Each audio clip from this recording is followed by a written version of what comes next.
much for being here. This is our continuing conversation and action around youth violence and mental health. So we're here again, and I'm so happy you could join. If you would put your name in the chat, I would greatly appreciate it, and your affiliation, if you would. Gabrielle, I remember your dancing, so it's good to see you. It's good to have everybody here. I just wanted you to know that I remember you and your dancing. But of course, it's good to see everyone. So we're going to go ahead and get started because we have so much to go over. And let me just make sure that screen share is available for everyone. So I'll do that. Okay. All right. Okay. So I'm excited to have you all here. So I'm going to share my screen. As I said, there's a lot to go over, so I'm not going to delay us any further.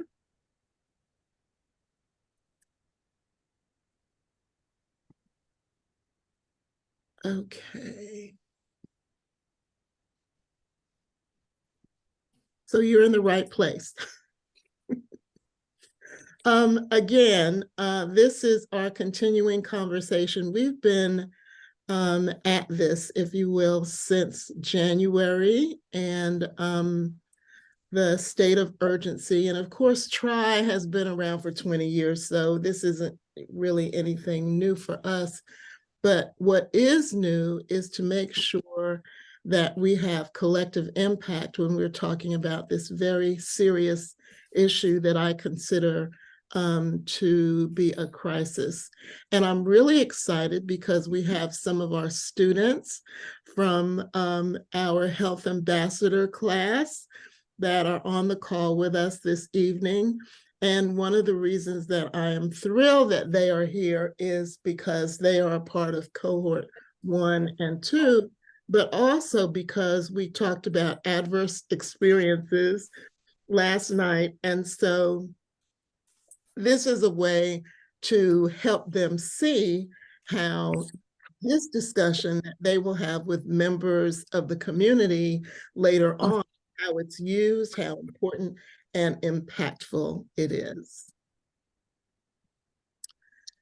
So Together for Resilient Youth, as I said, coalition of coalitions. If you would mute your devices, I'd appreciate it. Sorry. It's okay. We're a coalition of coalitions, and we use the public health model to address underlying adverse experiences that can result in health challenges and also substance use, chronic disease, and violence. And we seek to reduce community risk factors through mobilization and collective impact. A lot of what we talked about last time, I won't go over again. We talked about data relating to gangs, and were gangs really the problem in terms of violence that we're seeing in Durham, or are we really looking at things? And so we talked about that. Dr. Christian was supposed to be with us, but he's in surgery. And I will look in just a moment to see if Dr. Ken Kennedy is here. He produced a video for us in order to make sure that everyone understood his desire to participate. We had a presentation from Holder, and she said that she would be here tonight as well, but I'm just gonna keep it moving so that we can get to what we want to talk about tonight. Ending in, hey, Uzuri, she's here. Hello. Hey, I just mentioned your name, hi. Ending with a draft resolution that we hope that many organizations that are on the call will sign up with us on.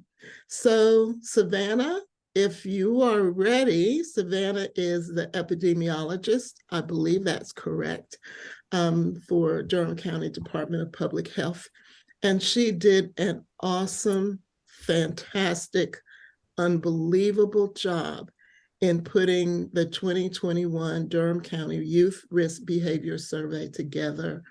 There's so many parts of this survey, and the way it's laid out, the information that it contains, is just phenomenal. And I've been looking at Durham County Youth Risk Behavior Surveys since 2012, 2010, before 2010. And this is just remarkable. And so, Savannah, if you want to talk about those areas that we discussed, are you ready to do so? I am. On my end, I'm not sure what's going on with my camera. I have it on and the webcam's open, but I apologize if you can't see my face. Yeah, let me go ahead and share my screen here. I'll pull up my slides. Okay. All right. And one of the things that we have been stressing, and we stress as Together for Resilient Youth, is that what we do as a coalition, and we're a coalition of coalitions, which I didn't go over this time, but we have a youth coalition, a young adult coalition, an adult coalition. Seniors are a part of that adult coalition. We have young people ages 9 to 17, 18 to 24, Good Neighbor Business Network, 600 businesses. We have law enforcement, community members, you name it. We have folks in our coalition. And the reason that it's important to have everyone that we can, youth serving organizations, the reason that we do that is so that we can have everyone's voices speaking to the issue, because we have differing ways of looking at it. Okay, Savannah, I'm ready. Yeah, no worries. Yeah, thank you everyone for letting me talk to you today about the Youth Risk Behavior Survey. So yes, my name is Savannah Carrico. I'm the public health epidemiologist for Durham County Department of Public Health. I've been in this position actually a little bit over 2 years now, so I'm really getting to know Durham and the community and all it has to offer. So I just wanted to start out briefly with a little bit about the survey, for those people that may not be as familiar with it. So it is a national survey that's done every 2 years. So this presentation, we got the data for 2021 actually earlier this year. So that's why the report has been delayed to 2 years. Part of that is it is a CDC designed survey. So they account for about 2/3 of the questions that are mandatory on the survey. And then state and local entities can provide input to up to 1/3 of the selected questions. So back in early January 2022, we had an opportunity to meet with people from the state to select from a list of questions that we thought could be pertinent this go around, for the 2023 Youth Risk Behavior Survey. And Um, Savannah, I'm so, sorry, what we're seeing is it says Savannah has started screen sharing, but we don't see oh, the PowerPoint yet. uh-oh. New share. Savannah, if you want to send me your slides, I'm happy to share them for you if that's helpful. Yeah, can you see them now by chance? No. No, That's so weird. Okay, I'm sorry. that's okay. Um, So yeah, just go ahead and share that with Jess, and you can let me know, Jess, when you're ready to go ahead with that, because we're able to share multiple participants can share simultaneously. So it's good on my end. I can talk briefly about the opener too, while we're waiting for the slides to come up. So Okay, we won't sounds just be good. sitting in dead space here. Sure. Um, Let me just find everything. Sorry about that, everyone. Apparently, technology is not my friend today. It's one of those days, but is it possible for you to stop share while you're giving the introduction so we don't just have the black screen? Is that okay? Yes. Okay. Yes.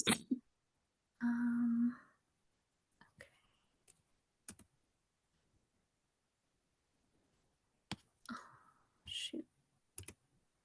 Sorry, please bear with me. I'm trying to pull up everything.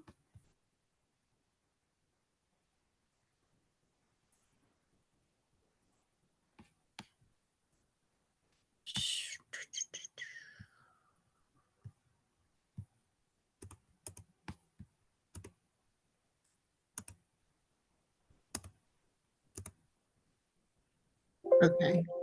I stopped it for you. Oh, okay. Thank you so much. Welcome. You're welcome. Okay. Okay, so basically, so the yearbook is done every 2 years. It takes a little bit to get the data, so it covers a lot of topics. As you'll see in the full report, there are several topics that are repeated from previous years, such as mental health, physical health, nutrition, tobacco use, substance use, all of that good stuff. This year, we actually added a couple new sections. So we added a personal health section, and then we also added a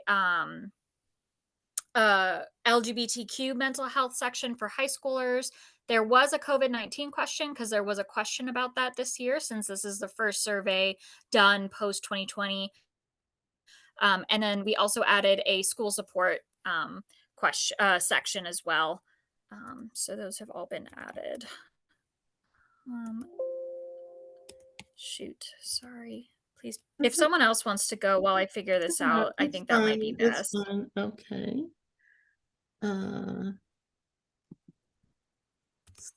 So let's see. Okay. So I'll just say a little bit. And so Savannah has already introduced the Youth Risk Behavior Survey. One of the things that I'm very proud of is to be a part of the resources that are listed in the document. And it can be found at healthydurham.org. So if you want to look at the entire Youth Risk Behavior Survey, you can do that there. And so the resources that are listed are T.R.Y, City of Durham Office of Youth, Universal Free Breakfast, Project Build, Made in Durham, Durham's Work-Based Learning Collaborative, Smoke Free Teens. And then the other thing that I wanted you to know is that Living in Future Tense, or LIFT, which is our youth coalition, it focuses on the development of the skills and abilities necessary to help students grow in character, effectively communicate, and work with others.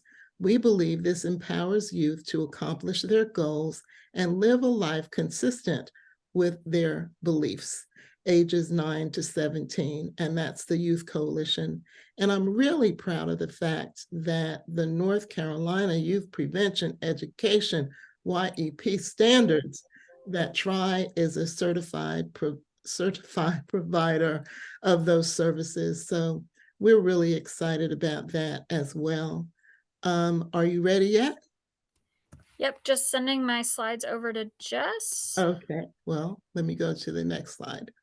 So we're going to talk about this a little bit because it's so important.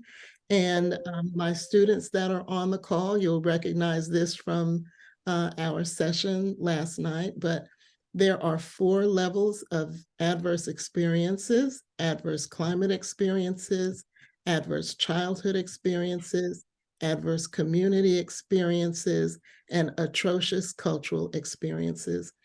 This is so important because each of those areas impact our lives as human beings, and in fact, as children, young adults, everyone. And so when we think about things like environmental injustice, climate change, pollution, COVID-19, floods, droughts, fires, all of those things impact us because they're climate related. COVID-19 is considered, hurricanes is there as well.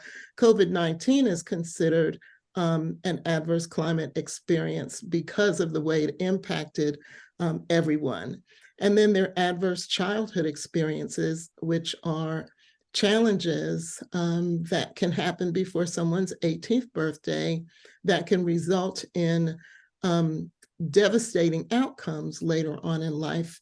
And then there are adverse community experiences. And if you just look around at different communities, if you happen to be driving around any city across the United States, you'll see different areas of town where the built community, and it is the built community, has some things that look different than other communities. So there may be no banks, no grocery stores, no sidewalks, poor lighting. It's unsafe even to exercise or walk even during the day. And so those things impact individuals as well. And then there are atrocious cultural experiences that have to do with situations that occurred in one's lifetime, previous generations, as a matter of fact. And the DNA of individuals are negatively impacted from some of these atrocious cultural experiences, such as slavery, genocide, colonization, forced family separation, segregation, harmful social norms.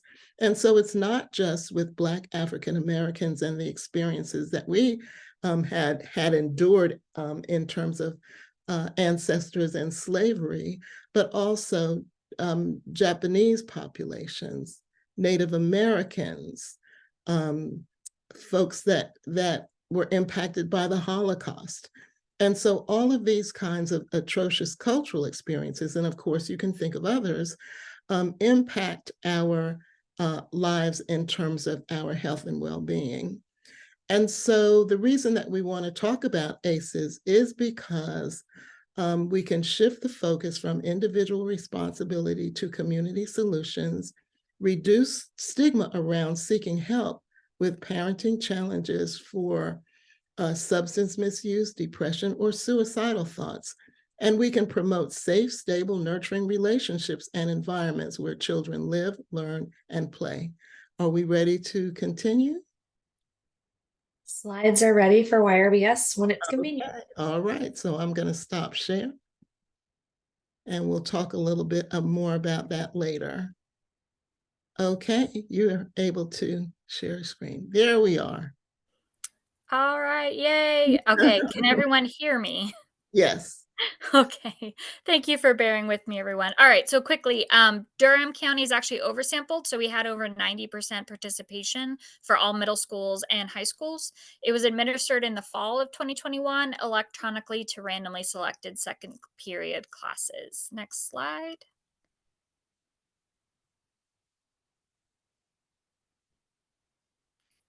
So the demographics, so I just wanted to mention that the data is all weighted, which makes it a representative sample of the entire middle school and high school population in Durham County. So it is very representative based on race and ethnicity. The middle school sample was equally divided between the grades. However, high school was slightly skewed towards ninth grade, and less than a quarter of 12th graders participated. So it was very minimal 12th graders, but a lot of ninth graders. And that could be just class sizes dwindle over time. And it is a voluntary survey, so it could be that higher grade or upperclassmen were less interested in taking it. Next slide. So I want to highlight some racial inequities. Again, if you do go check the report out at the Partnership for Healthy Durham's website, there is 2 full pages going over racial inequities that I hope you find pretty enlightening. So I just wanted to mention a couple things briefly. So we know that the teacher-student relationship is pretty fundamental to a student's academic success, and several studies have been showing that Black or African American students or students of color that are taught by non-Hispanic white teachers are more likely to receive worse behavioral assessments than white students and are suspended at 3 times the rate. And then we know that from an early age, being exposed to racism can lead to toxic stress throughout a person's lifetime. This can be very impactful, especially at a young age when students are trying to find their way, building social structures, trying to see where they fit into the world. And with students of color being barraged daily with the racism, either interpersonally or structurally or systemically, it can lead to poor educational outcomes. And then also since 2019, we saw the horrific killings of George Floyd and Ahmaud Arbery, which ignited racism towards Black or African Americans even more. And then the COVID-19 pandemic obviously happened in 2020, and that increased racism towards Asians. There was a question on the survey that did ask students if they had felt upset because of how they were treated based on their race or ethnicity. And 1 in 5 middle schoolers and 1 in 4 high schoolers said that they did believe they had been treated badly or unfairly because of their race or ethnicity, either sometimes, most of the time, or always. So, again, I encourage you to check out the other report just for more information. You're good, Jess. Thank you. Okay, so I'm going to talk about mental health for a couple of slides. Just so you guys know, after this slide, I will be talking about suicidal ideation. So I just want to give everyone a heads up. If you need to mute me or if you need to step away, I'll try to keep it under a minute. But just so you know, that is coming up. For depression, 1 in 3 middle schoolers and 2 in 5 high schoolers experience symptoms of depression. And that can be lack of interest in usual activities, feeling sad, depressed, hopeless for 2 weeks or more.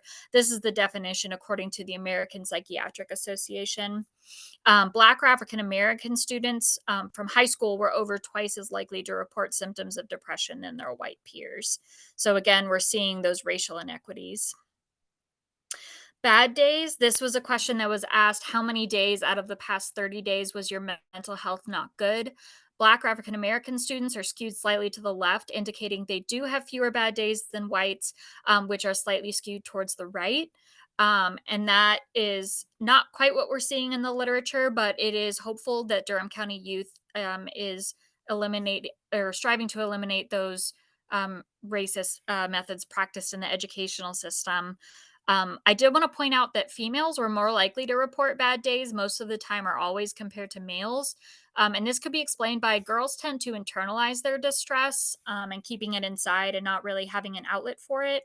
There's also a lot of influence from social media from their peers to have a picture perfect life. And the next slide is going to be about suicidal ideation. Oh, no, it's not. Self esteem. One more. So this question was asked: do you agree or disagree if you feel good about yourself? Black or African Americans were skewed towards the left, along with whites, saying that they do agree or strongly agree that they do. So that is very good to see, especially since the rest of the mental health questions you can see have pretty devastating results since the 2019 survey. So next slide. So here we can see this is a pretty significant difference from what we've seen in previous years. So this is depicting out of the total students that had suicidal ideation, these are the breakdown by race and ethnicity. So this isn't saying that 45% of Black or African American students made a plan to complete suicide. This is saying that out of the students that reported making a plan to complete suicide, 45% of them were Black or African American. But again, we're seeing that huge racial disparity and inequities there. This can be due to adverse childhood events, which we know can contribute to suicidal ideation among children of color, which are already overrepresented in those populations due to systemic racism, both inside and outside of the educational system.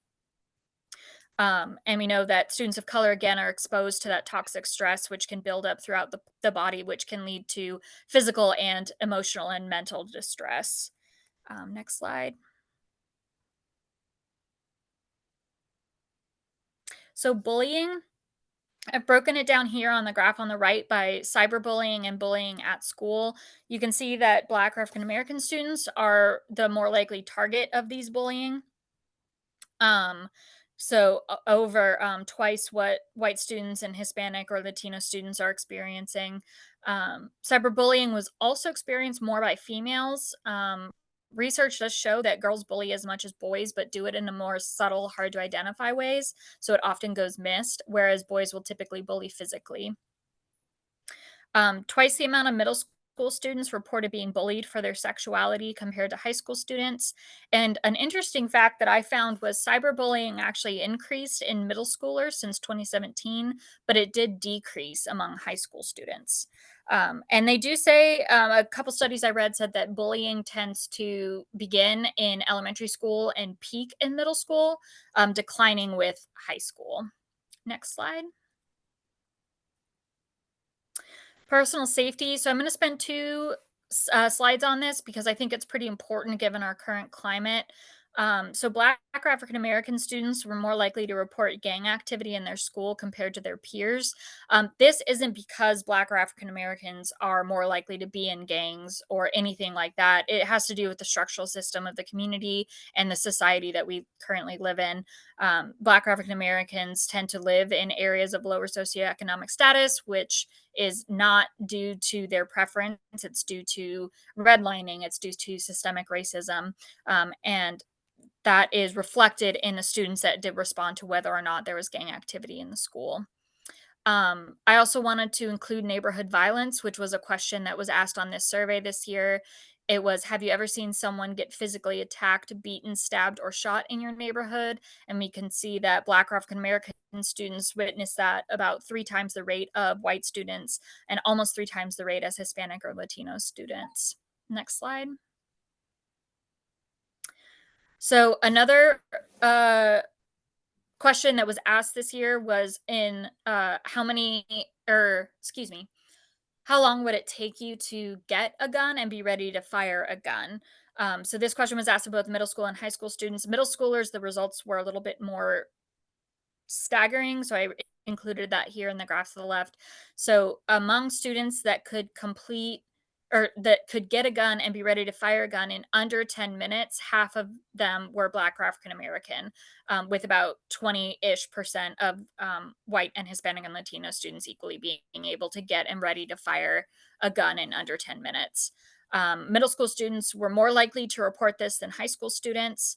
We know now that firearms are the #1 killer of children in today's United States, and Black or African American teens are 17 times more likely to die by gun homicide than white teens, which is absolutely staggering and absolutely devastating. I did include here a phone number on this slide. The gun safety team at the Durham County Department of Public Health offers free gun locks. So if you or someone you know wants to get a free gun lock for their home, you can call that number and they're happy to set you up with one. I was doing some research for an infographic on a gun violence and gun control infographic I was working on, and about 1 in 3 houses in Durham County owns a firearm. So that could contribute to the amount of availability of these firearms. Next slide. Substance use, I'm happy to report, has decreased dramatically over time. You can see that students that currently use marijuana 1 or 2 times in the past 30 days, it went from 10% in 2019 to 6.5% in 2021. So we're seeing that dramatic decrease, and that is consistent across the number of times as you go towards the right on the x-axis. I also wanted to include how often did you have a drink of alcohol in the last 30 days, and that is declining across the years and in the number of days a student drinks. So these are for high schoolers, and if you go to the next slide, Jess.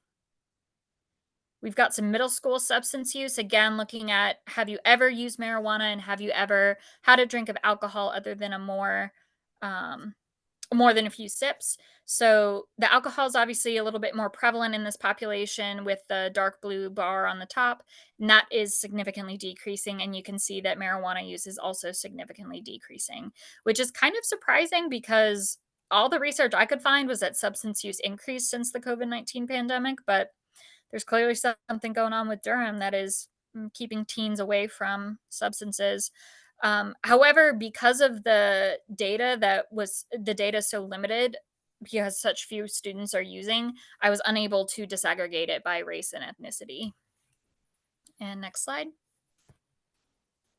That is all I have for you. I just wanted to focus on those key topics. Again, I highly encourage you to check out the report. It's available at healthydurham.org.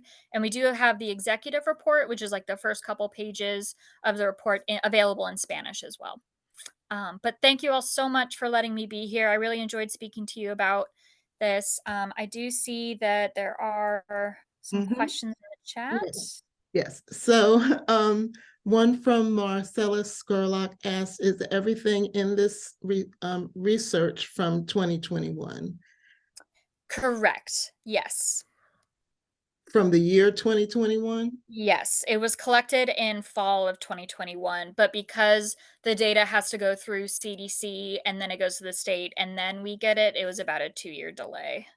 We're hoping not this year, though. We're hoping that the state will get the data in December for the 2023 one. And then another question, Larry Thomas from Thomas Mentor Leadership Academy asked, did you ask about vaping, which you did? And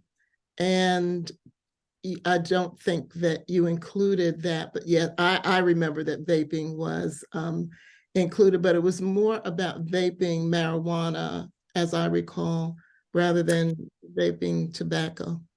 Yeah, this year they did add that question for about vaping marijuana, but they also there is a tobacco section and it does go a little bit more into depth about vaping. It is increasing as we're seeing cigarette use decreasing. So tobacco use, I think, is still prevalent among youth in Durham County, but they're just switching methods for how to get it towards vapes. Please mute your device.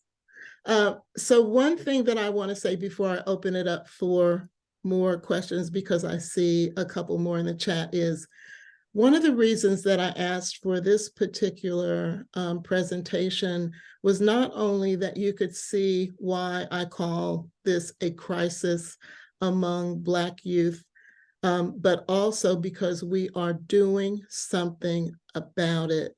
We're not looking at data just to look at data, be shocked and wring our hands.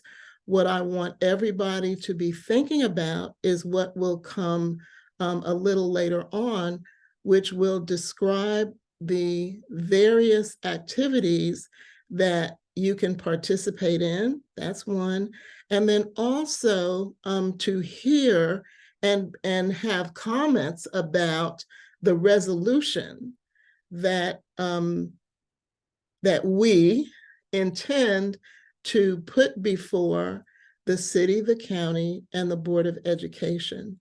Not that everyone doesn't have some piece that they're doing in this, but I think, and you'll see more data and you'll hear the voices of young people, but also because this is a crisis. I mean, I don't think that there's any other way to describe it. And if we don't act now, then when will we? And we need to act together, you know? So this is us together.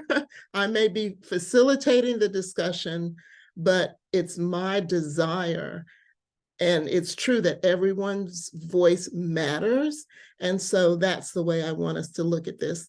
So let's see if there's something else in the chat. Maisha, did you come off? I saw you come on camera. Did you want to say something or ask a question? Actually, is what I want to know.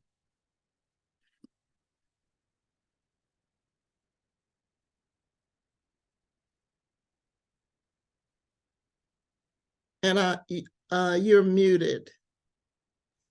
I didn't understand the question. Say that again. I'm sorry. Oh no, I thought you had something that you wanted to say. Oh, you put it in the chat. Wait a second. Let me back up. I'm sorry. Okay. So Alicia asked, this generation, or says, this generation are using more pills for substance abuse or use than marijuana.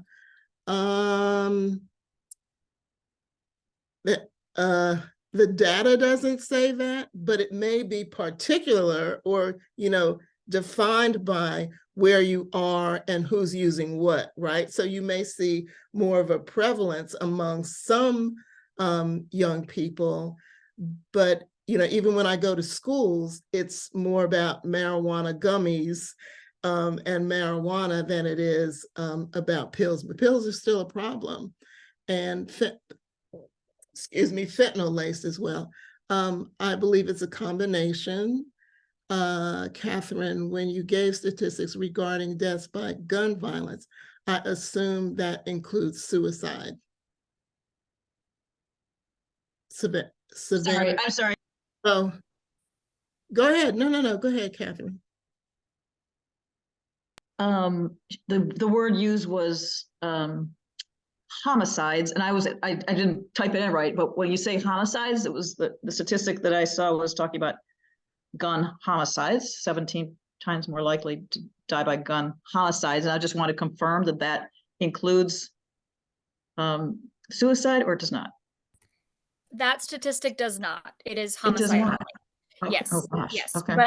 But firearms in general are the top leading cause of death for children, and that includes intentional versus unintentional or Okay. homicide. Thank Yeah. you. Thank you. And then Marcella, has a city ever done anything with all the money for substance abuse? So there is ARPA funding that's available, opioid settlement money that's available, and it's $11 million, but it's over 18 years, $11 million over 18 years. And the decision was made to use the money for harm reduction and to provide medically assisted treatment to people who are in the jail. So there is no money in the current budget for prevention. Okay. So are there any other questions for Savannah? And I do have some other statistics to go over. We'll hear from the youth and we'll look at the draft resolution. So are there any other questions for Savannah? Oh, you can read that chat comment for yourself. Okay. But yes. Okay. So, all right. So let's just continue along here. All right. So there's a reason that we want to talk about adverse childhood experiences, which really impact everyone. And you just saw this slide before we went to Savannah. And so what the survey says is this: before your 18th birthday, did you experience physical abuse, emotional abuse, sexual abuse, under neglect, physical, emotional, or racism?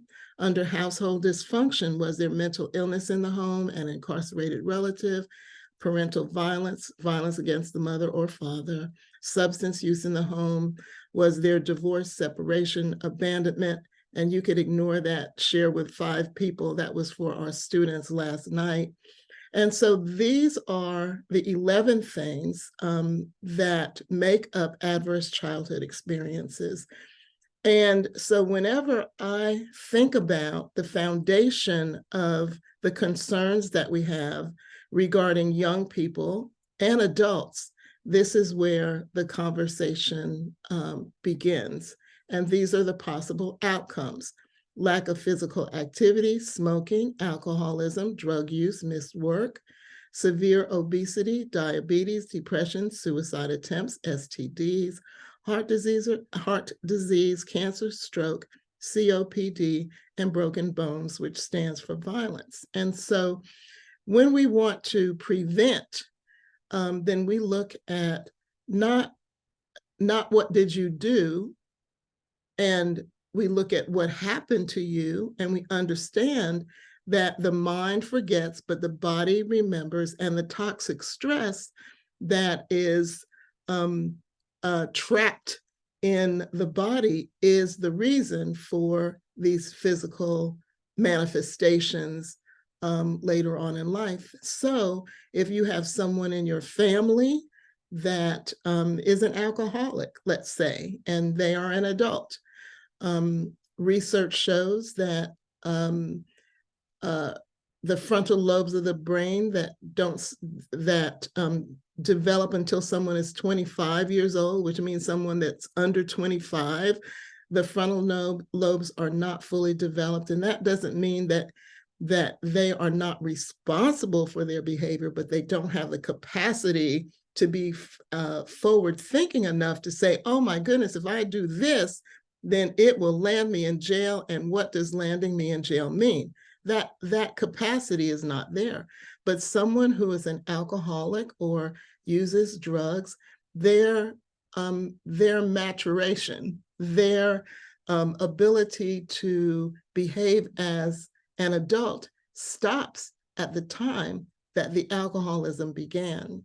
So when you think about, let's say, Uncle John, who is an alcoholic, he still may live at home with his mother when he's 50 years old, and everybody's so angry with him because he should just get out and get a job. But he doesn't have the capacity to, because, and it may be because of adverse childhood experiences. 4 or more adverse childhood experiences can result in these kinds of outcomes. They can. They don't always, but they can. If there's 6 or more, it can result in 20 years less life expectancy. So when we're thinking about prevention and when we're working with adults, then we need to think about what their past was like in terms of adverse childhood experiences. So stress, and not all stress is bad. There's positive stress, like when someone is taking a test, then their heart rate can increase. And there's tolerable stress, which means that it's not great, but the child can adapt, the brain can recover, so that when there's a natural disaster, let's say when there's a hurricane and there's been some damage, then at some point that child or that person can come back into a calm space or a less stressful space. But when there's toxic stress, with high doses of adversity, as we saw with adverse childhood experiences, then the protections can be dulled and biologically embedded, leading to toxic stress, and that's ACEs. So ACEs can impact people of all ages. With babies, there can be a failure to thrive, growth delay, sleep disruption, developmental delay. School-age children, increased risk of viral infections, pneumonia, asthma, and other diseases. Difficulties with learning and behavior. Among adolescents, complaints of headache and abdominal pain. Increase in high-risk behaviors, teen pregnancy, teen paternity, sexually transmitted infections, mental health disorders, and substance use. And so again, when we think about what we are doing in terms of creating a resilient community, then you can see that we need to address this trauma at all stages and with all people. And it's very difficult to have a resilient child if the adults that surround them are not resilient and they're not doing well. And so this is something that we're training folks to do, to share with other people, not only the negative aspects of ACEs, but what do you do about it, right? And I've never had a situation in the over 6,000 individuals that have been in some way or shape or form been a part of our trainings over the past couple of years. I've never seen anyone respond in a negative way when they hear about adverse childhood experiences and discover that they have high ACEs. It is a relief, because now they can name the thing. They can name the thing. They can see that, wait a minute, this was not my fault. I can move on from here. And so resilience is a personal journey that focuses on healthy lifestyles, and that can include emotional, physical, spiritual, social, and family.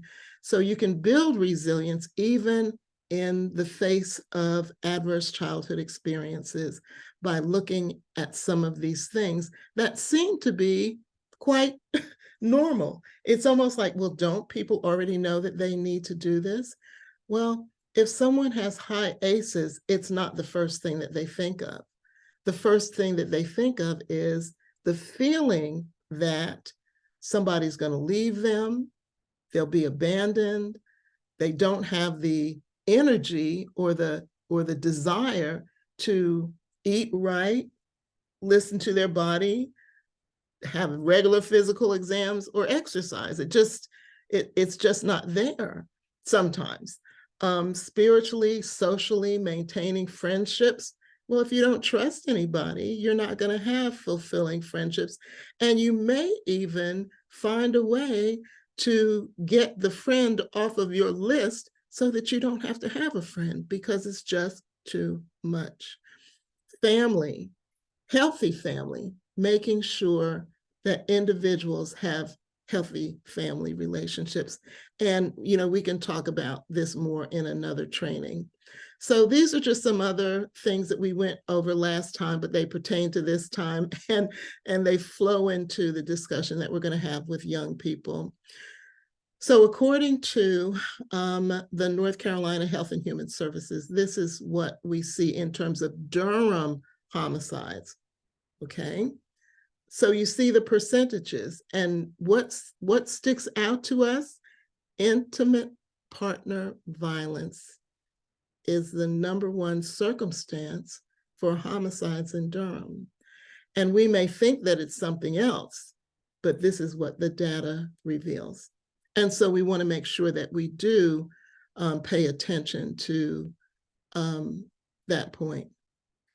High school students reporting gang activity at their school. Well, Savannah talked about that, so I'm not going to belabor that point. This is something that's very interesting. This is from the Durham gang report. And that report actually interviewed adolescents and members of gangs.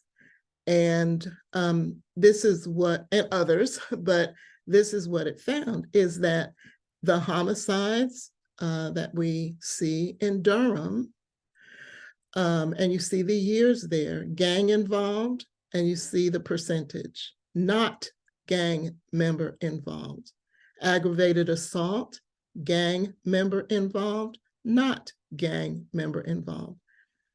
The reason that I think that this slide is critical is because it appears that all young people have the potential for being involved in activities that are detrimental. Okay, so if we focused on, let's isolate gang members and then, we'll be okay. No, because there's a whole other percentage of young people out there who need our care. And I want you to keep that in mind when I talk about the resolution and we hear from young people.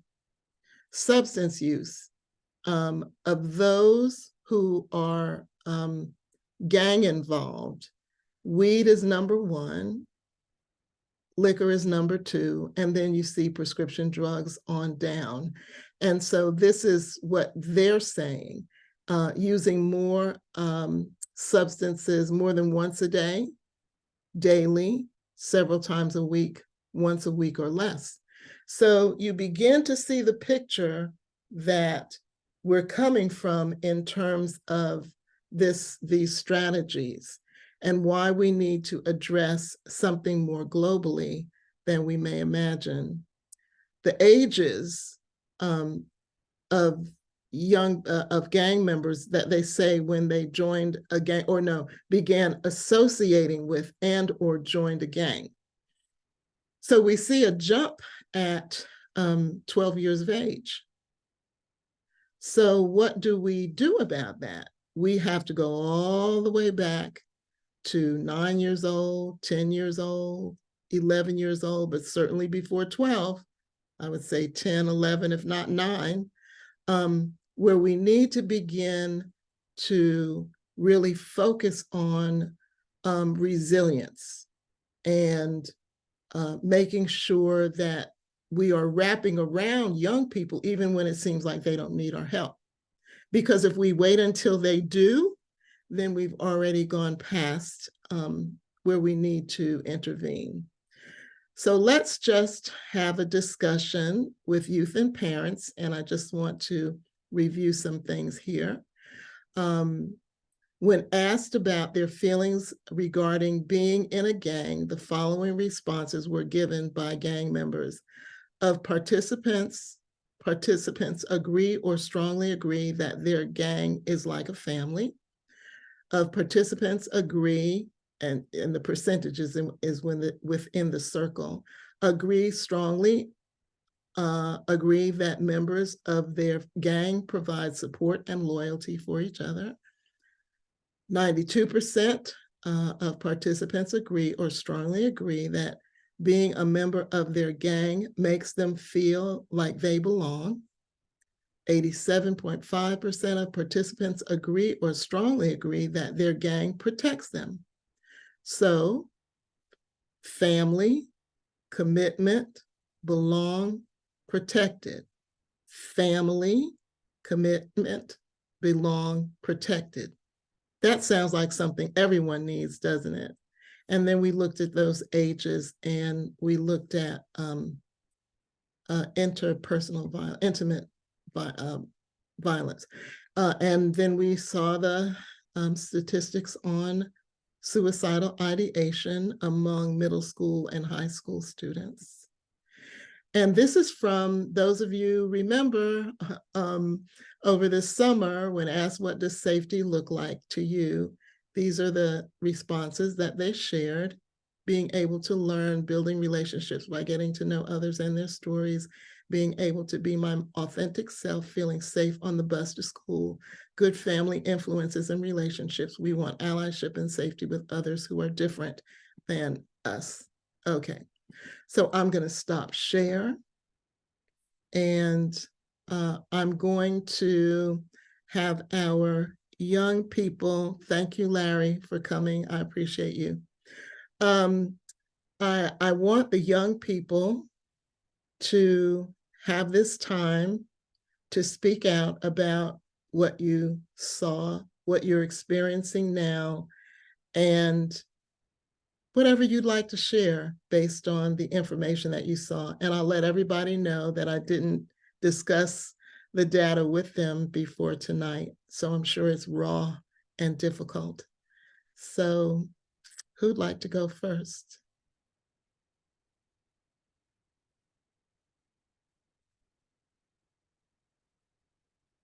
I don't mind going first. Thank you. I will say that I don't want to say I'm not surprised because that sounds too blunt, but I'm not surprised, and it's very disappointing. Because there is some progress, but it's not enough from the amount of time that there's been. And I feel like there could be more. And I feel like we do such a great job, but at some point there is so much that we can do. But I think there's a way. I don't want it to sound pessimistic at all. There is always a way. There's always an angle. There's always something that we can do differently that can reach these young people. And I know that we can find it. I know that we can do that. So I have hope. Well, thank you. I appreciate that. Ika Krista, is there something you'd like to share, or Irene? Chance is gone. But let me say that these terrific leaders share information on a tip that they get every month. And whether the topic is suicide, substance use, mental health, family time, whatever the tip of the month is, they make it their own. So they write music, they write poetry, they are so creative with their artwork. What whatever that topic, and it's from the CDC, so whatever the topic, however the topic speaks to them, so to speak, that's what they do. And then on one Saturday of the month, just for 30 minutes, they share each other's creation in a PowerPoint. It is absolutely phenomenal. So thank you so much. Ika, Krista, did you want to say something? I just found everything that was shared today very insightful especially because it hits so close to home because we interact with, all these people every day and we see these things firsthand. So just learning about everything from the point of view that you guys brought us was really insightful. Yeah. Thank you. Have you seen or experienced, you are Natalia, seen or experienced a student at your school or a friend or a relative, young person that struggled with anything that we're talking about tonight, like maybe substance use or thinking about committing suicide? Has that happened with anyone within your world? Yeah. Do Yeah, you for me too. do you feel do you feel comfortable to just say something about it, or would you rather not? Because I realize that it's really, really difficult. I can say, I guess, I don't know. It's just I have like interacted with people like that, but it's very hard to know that situation and how to, um, how to approach these things, especially as a person who's their age. You don't want to come off as, I don't know, like I know it sounds weird to say you don't want to come off as like telling them off and stuff, but yeah, I don't know if that makes sense, but yeah. Well, I understand what you're saying, but it's important to tell someone, or you can give them the 988 number. We've talked about that, where they can get help for whatever challenge they're facing. So you don't have to have the burden on yourself as a young person to try to solve a huge problem like that, but someone needs to know. So try to be that one that does say something.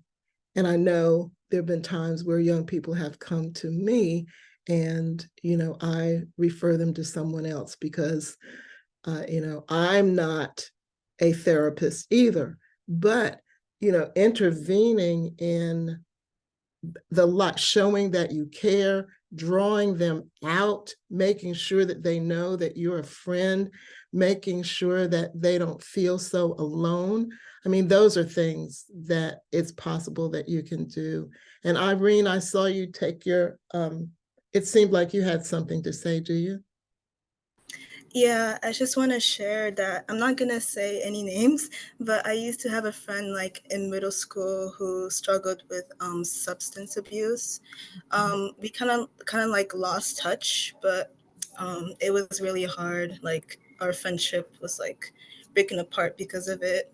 So like I just wish wherever she is right now, like she's okay. But, Mhm. yeah. Thank you. Thank you. I will say that this also relates to for the tip for this month, like for anti-bullying. I would like to recommend a lot of peer-to-peer conversations do help more often than a young person to adult, because sometimes when kids have these situations, they feel like they're in trouble, even if it's like these feelings that come up, you're not going to get in trouble for them, but it just seems to be that way. So like Lyft can help them a lot with that. If anybody knows any kids who feel that way currently or just want to share Lyft with them, I feel like we can help them really a lot. And if they can't, refer them to like an adult. But I didn't want to say that. And yeah, I used to know people, and like two people this way. One of them is a lot better with substance abuse. They have this app where they track how long they have been sober. However, the other one that I know, she has moved away, so I hope she's better. Yeah, like all I can say is that I hope she's doing a lot better than she was before. Yeah. Well, Living in Future Tense is LIFT. That's our youth coalition. And a part of the North Carolina youth prevention thing that we are certified in recommends peer-to-peer work rather than an adult talking to a young person, even though an adult is behind the scenes.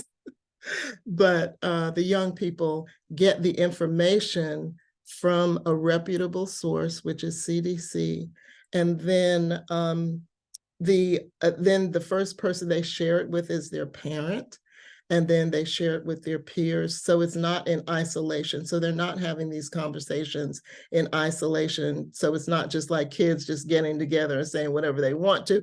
It's very structured, but it works quite well. And I'm going to go ahead to the resolution so that we can discuss it, and then we will be finished, unless you have something else you'd like to talk about. Okay. So this is part of the resolution, and the part that's in yellow really has to do with what we talked about tonight. Whereas in 2021, 47.5% of middle school students and 41% of high school students surveyed in Durham report attempting suicide, and ACE exposure is correlated to high rates of smoking, drug use, heavy alcohol use, poor educational and employment outcomes, incarceration, and involvement in violence, both as a perpetrator and victim. And whereas gang involved individuals surveyed report ACEs, a family member going to prison, 72% loss of parent, 70% exposure to verbal abuse, 57.5% reported exposure to verbal abuse. That's 57, I think I'm reading it backwards. 47.5 living with substance abuser, 62.5, and though least likely to report sexual abuse, 17.5 were exposed to sexual abuse or assault before the age of 18. So that is, pretty much what we talked about tonight. But the entire, let me see, yeah, the entire resolution starts with mental health is a state of mental well-being that enables people to cope with the stresses of life, realize their abilities, learn well and work well, and contribute to their community. And whereas high school females were more likely to harm themselves as males, and whereas Black or African Americans and those of multiple races that identify as Hispanic or Latino are more likely to harm themselves one time in the past year than their white peers. And whereas in 2020, emergency visits due to attempted suicides among adolescents jumped 31% from 2019 to 2020. In addition, among adolescent girls, emergency room visits for attempted suicide increased 51% from 2019 to 2020. And then the yellow part then. Whereas racism in the medical system can also prevent Black or African American youth and their families from seeking proper mental health and treatment. And whereas sense of belonging while in high school is a positive childhood experience that promotes social, emotional, and mental health through the lifetime and counteracts the effect of adverse childhood experiences. And whereas in 2021, I already said that, already went through that. Therefore, be it resolved to use a screening brief intervention referring to treatment expert model to quickly assess and address trauma and to provide resources available to young people, especially in schools and in the community through a T.R.Y co-developed mental health consortium. This is probably the most exciting thing that I have to present tonight, because there are counselors, mental health professionals who have agreed to volunteer their time to address this crisis. And so that's what that is about. Expert is something that's used in substance use, where you survey a population of whatever you're looking at, population of whoever you're looking at. And you see by the survey that they're doing okay. So you can just move them along because the survey identifies that they don't really need any help, that they have the positive influences in their lives so that they don't need anything else. So they have the village that surrounds them and that kind of thing. And then you identify with the survey that there are those who need a brief intervention. And the brief intervention is a more in-depth conversation, motivational interviewing, that kind of thing. And then they can be okay. And then you have those that are left that need referral to treatment. And we are in Durham and all over North Carolina and perhaps the United States just woefully deficient in the number of mental health professionals that can really help. But these individuals have volunteered their time without pay to be a part of this consortium.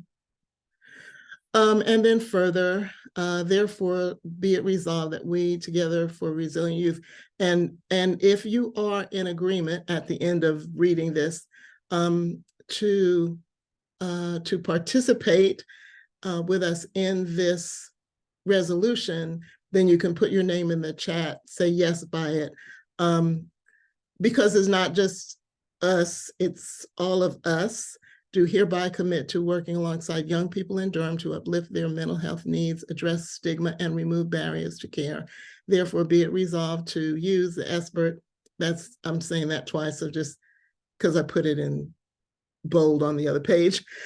Be it resolved, resources should be provided by organizations, including community-based organizations that are free or affordable with easy access. They should also be created with consideration of diverse cultures and backgrounds.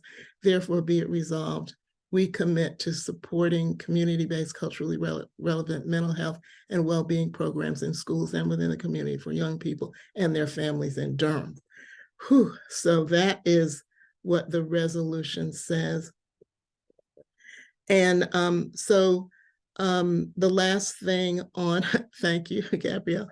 And so the last thing on our agenda is your comments about the resolution, about anything that we've talked about tonight. Ozuri, you're there in the emergency department, working with families and young people and people of all people in terms of gun violence and what you're seeing.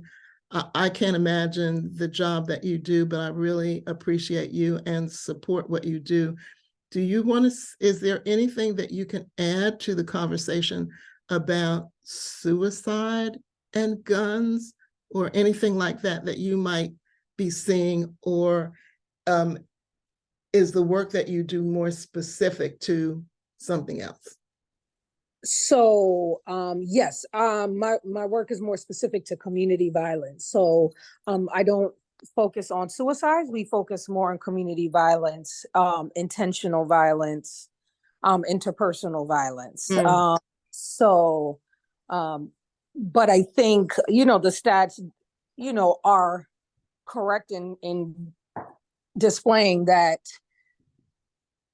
the violence amongst youth, I don't want to just say it's on a rise, but it's a big issue. Yeah. To be honest, it's a big issue. And even, I said it before, our program initially started out providing support to victims of violence, gun violence, ages 18 to 34, and we had to lower the age to 15 because we were seeing younger people coming into the hospital due to gun violence. So that's the work that we are doing. And thank you for your support. And, we're just continuing trying to grow in that space of, networking with other organizations so that we can have the best resources for our patients who experience violence. Mm-hmm. Okay, thank you. Thank you. Jess, did you want to say anything?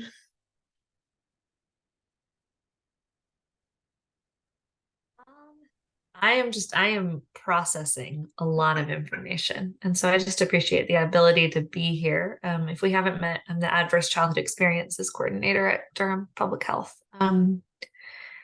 So thank you. I think I am looking forward to seeing where this resolution goes. Because this is, I mean, just from we knew that things were not great and we knew where the inequities were just from our work. But I think when I first got a hold of the YRBS data, I called Savannah and was like, what happened? So yeah, I'm processing this evening and just grateful for Dr. Boone's work and the work that all of you are doing, and grateful for the young folks who are willing to share this evening. And Dr. Boone, look forward to more conversation about how we can move this resolution forward. Sounds good to me. And Chance, welcome back.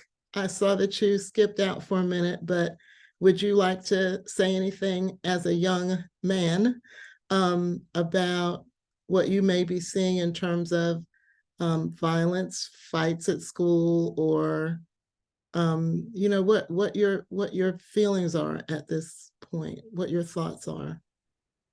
Yeah, so I can really provide a first account of really violence at school. I go to Hillside High School, and so if you've heard like on the news, last year during the start of the year, a student's life was taken right outside the school where we had a lockdown. He's actually somebody I knew. And so it was just a really like I just been getting to know him, and it was kind of a tragic experience, and it really hurts. It really does see somebody's life go like that. Thank you for sharing that. And what are you doing for yourself to keep you positive? Are you in the band? Are you in the band? No, I'm not. Oh, what are you in? You're doing something. I thought I heard. I don't right now. I don't do any extracurriculars. Okay. But just to keep myself positive, I just try to keep a good mental, make sure everything is okay. I try to constantly uplift myself at times where, you know, it's harder, you know, everybody has their struggles. But I try to stay strong while I go through it. Like hobbies and things help with that. I love to write. That helps. Yeah, I was just getting ready to commend you on your unbelievable poetry and writing, and Chance, as well as some of the other lifters during our International Overdose Awareness Day, wrote letters or wrote something to families that have lost children due to overdose. So, you know, it was really amazing. So thank you. You're welcome. Thank you. And I said that was the last thing. This really is the last thing. I'm gonna let you go. I know it feels like, you know, she doesn't want to let me go. Well, I really don't want to let you go, but I know I have to. So this is really the last thing. Okay.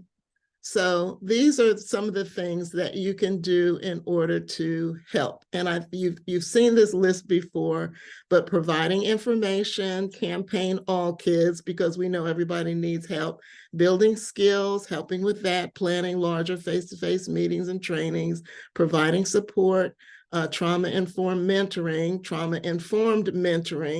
enhancing access, reducing barriers, assist youth to utilize activities and experiences. So if they need a Uber or Lyft ride, changing consequences, peer-to-peer Lyft recognition each month, certifications of completion, and remembering what is right with you, what are your strengths, physical design, we should have or enhance signage, lighting, outlet density, signs and monitoring at school, modifying or changing policy, the proclamation or resolution, trauma-informed law enforcement, using expert. Okay, so those are the things that